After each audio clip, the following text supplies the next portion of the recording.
in the South, without fear the Latin rebellion of Flesh and Blood. Since its release in 2019, Flesh and Blood has captured the attention of trading card game players around the world. With an innovative gameplay system and a philosophy rooted in face-to-face play, Legend Story Studios TCG has accomplished what few have, building passionate communities that thrive, even in challenging environments. In Latin America, however, the phenomenon takes on a unique flavor. Unlike regions such as North America, Europe, or Asia, Flesh and Blood in Latin America lacks official distribution and direct support, and stores must overcome numerous logistical hurdles just to import product. And yet, the community exists. It plays. It organizes tournaments. It represents its countries in international events. And, above all, it dreams of joining the global competitive circuit on equal footing.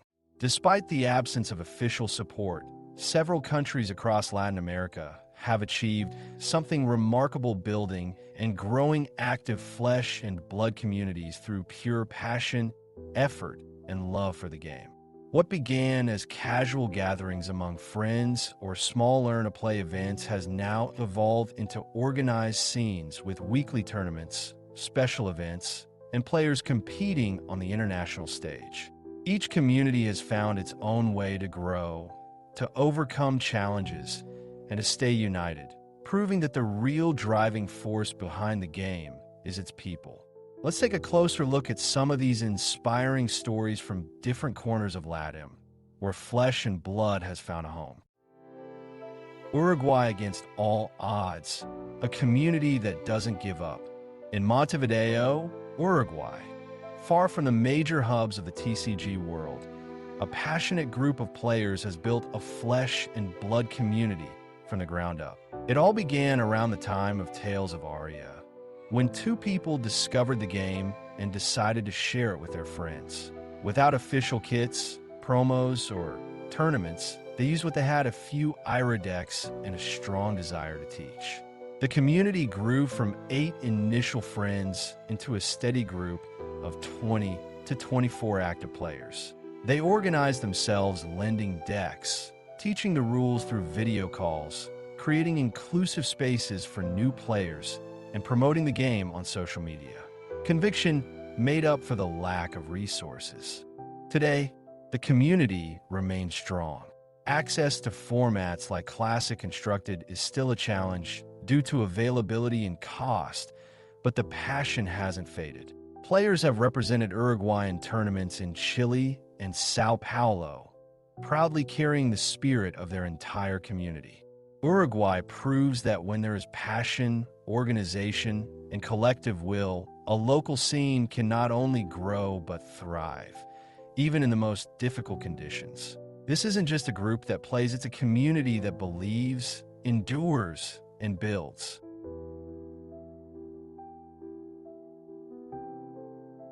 Venezuela. The flesh and blood scene in Venezuela is a clear example of how passion and initiative can build a strong community. Although the first steps were taken with the release of Heavy Hitters, the project had to be paused temporarily. It wasn't until 2025 that momentum picked up again, using the material already available, mainly Heavy Hitters and Monarch products. From that point on, learn-to-play sessions and small events were organized to attract new players. Starting around March-April, the project gained greater traction thanks to the support of a local store that enthusiastically joined the effort. This collaboration made it possible to run several introductory activities and pre-con blitz tournaments, which were very well received. Up to 20 people participated in a single session. By the time Part the Mist Veil launched, the community had grown enough to support weekly Armory events every Sunday, with a consistent attendance of 6 to 10 players. One of the biggest challenges has been limited access to official product, a common issue across many Latin American countries. To overcome this, cards were purchased in bulk from stores in the United States. This made it possible to build introductory decks and run cube drafts, helping keep the local scene active and engaged. Venezuela's community shows that, even when facing logistical obstacles, dedication and creativity can go a long way in building a passionate base of flesh and blood players. Argentina, a spark that still burns. Flesh and Blood arrived in Argentina in late 2021. A local store began organizing small events using the IRA intro decks, and with the release of Tales of Aria, Blitz and limited format tournaments started to take place, sparking interest among new players. Legend has it that a group of experienced judges, after discovering the game during one of their trips, were instantly captivated. Fueled by their enthusiasm, they convinced a local store to give the game a shot. They managed to get more intro decks, which allowed them to host presentation events. Winners of those early events earned a seat in a Monarch draft, and from there, the community began to take shape. Since then, only one store has served as the official entry point for the game in Argentina, consistently bringing in every set from Aria to the present day. The Argentine community remains alive thanks to the passion of a small but dedicated group of players. Growth has been slow, but the enthusiasm is unwavering. Many of these players go out of their way to travel and participate in international tournaments, proudly representing their country and proving that Flesh and Blood is very much alive in the South. More than a game, Flesh and Blood unites Panama.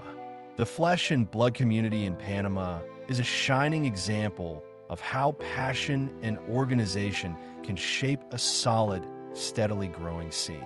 While the game had already been present in the country for a few years, it wasn't until 2023 that the community officially consolidated and began to grow in a more structured way.